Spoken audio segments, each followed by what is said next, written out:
Good evening, YouTubers. I haven't been online for quite a while and produced any new because I've been working quite frankly with my product here. I'm going to present today something that I call the Cubase integration. The idea, and this is why I started this in the first place, is that I wanted to control all the 32 channels as a music production, not playing live, which is what normally people use these kind of synthesizers for. So, and sadly, Yamaha themselves, they don't have any, at the moment, software to work if you want to program the styles, stuff like that. So I had to create that myself. The product itself is called Smartbridge. I told you about this before. I've updated now, so I got rid of my old Tyrus and I bought myself a Genos 2.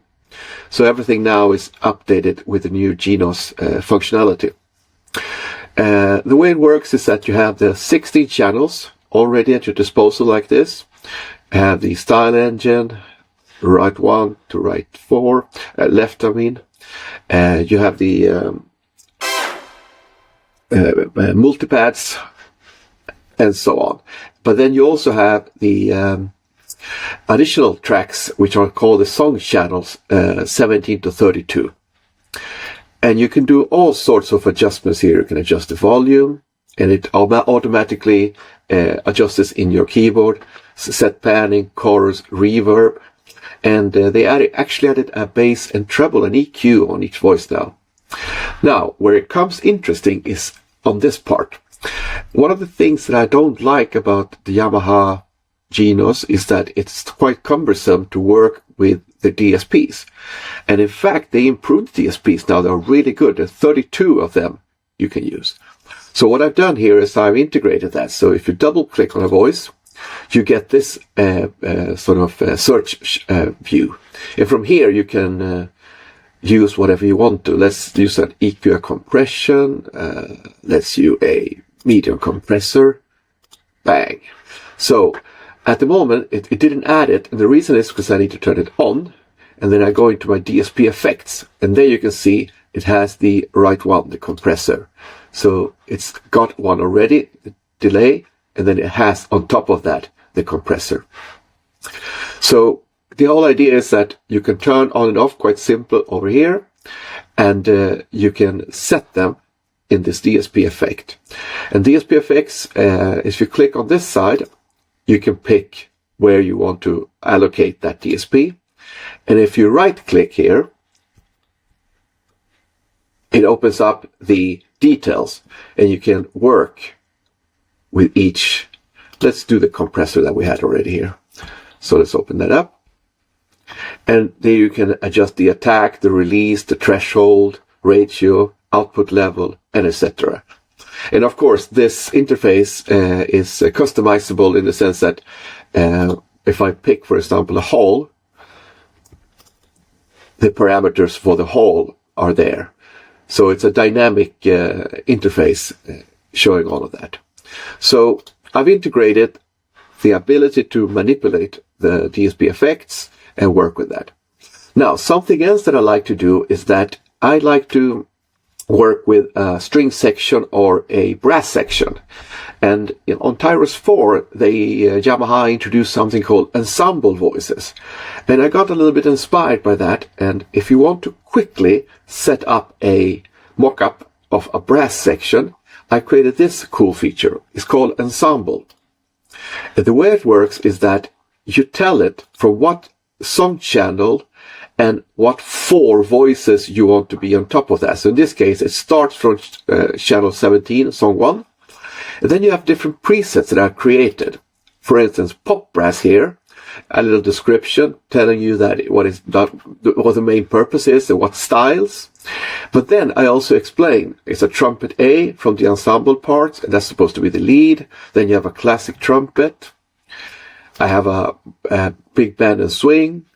I created some called ballad horns, unison. So what happens when I actually click on the apply? Well, it automatically creates the voices for you. And it adjusts the volume, does a little bit of panning, adds a little bit of reverb. So all of that becomes. And I have also some strings, for example, the new Kino strings. They're amazing, by the way. So if I pick this, bang, then you get automatically a set of Kino strings. That's a little cool thing that I like, because you can create, and in the future I intend to be able to create your own sets that you can sort of set on. At the moment, these are just hard-coded. And the cool thing, let's say that I started with the strings, but then I want to continue. And this is the cool part. You can say from channel 5, bang. So 1 to 4 are the strings, and then from 5, 7, 8 is the trombones, and so on. So it's a pretty simple way to work with ensembles. The other thing I have, of course, and this is the big thing, is what I called synchronize with Cubase. And let me just present a template. This is a typical template. I know that a lot of users have these kind of templates laying around. And what it does, it just maps everything. So in this case, digital keyboard 2, channel 2, output, and digital out 1 is right 1, right 2. Then you have, for instance, the rhythm channels, digital keyboard 2, channel 9, etc. So I map them the way you do. And then you have the song channels. But the problem is that as soon as you start adding voices and tracks, it becomes confusing of what instruments they are. So what I've done, I've created a new feature, which is called Cubase Track Rename. You can turn it on and off here. And the first time you set this up, you need to configure it. Because I'm using my template, it automatically adjusts and finds by click on the auto detect, and it automatically maps right 1, right 2, right 3, left, multipads, all the way down. And of course this is live.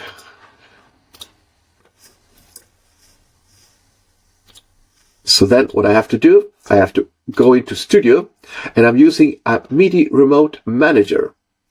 And this is part of the way it works is that it connects, and it's connected now. So the bridge is alive. It's a script. And if you look very carefully where it says right 1, rhythm 1, and so on, when I click now on sync with Cubase, it will take and it will add the name of the voices. So it maintains that for you. So that's a pretty cool thing. So you can now, and of course it works the other way around. If I, for instance, change another style, and then of course it automatically updates that style as well. So it's a super cool way of working with the different voices, and you don't get confused anymore about what voices you're working on. You'll have them already, and it's synchronized. So it's a pretty cool feature. And then, of course, on the song ones, if you remember, we used the Kino strings, and then we used some of the brass stuff. So it helps you when you're producing to know what voices you're working with. You don't have to be looking for that. What else do I have? Another thing that's quite important, and this is the reason I started this, is that you want to be able to save your mix. And the way that works is that when you have, the way it is set up is that you have normally always, you work within a style. Now the style gives you the basic components like drums, the bass, and it's already been adjusted for you. So in this case, I'm using the style called Super Groove. So Super Groove. And that style already gives you the voices that you need. So you have the pop percussion kit, the vintage music kit, you have some finger open harmony, you have some clavs, and so on. So you have all these cool sounds connected to that. Now, what you can do here now is that it uses this Super Groove as the template, but then you can adjust stuff. So let's say that I want to adjust this. So instead of the winter bars here, I'm going to use a default guitar as an example. And let's change something here. Instead of the vintage mute kit, I will use a pocket. Now, when I save this, it first saves the template from the style. I'll just write test.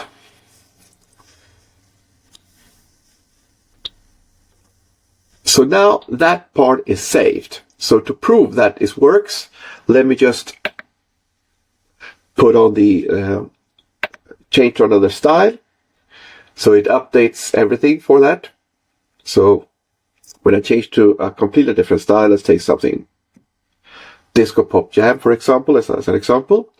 So it changes everything. So now it's an EDM kit instead of the pop kit, etc.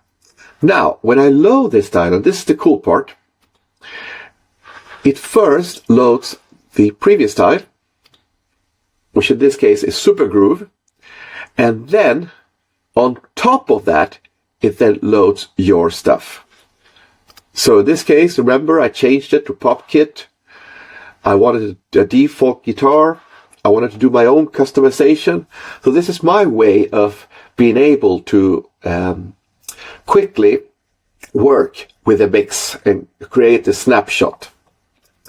So today I'm not going to play anything. It's just going to be me talking about the features. Hope you enjoy the video, and I'll be posting some other stuff where I'll showcase other parts of the features. Thank you.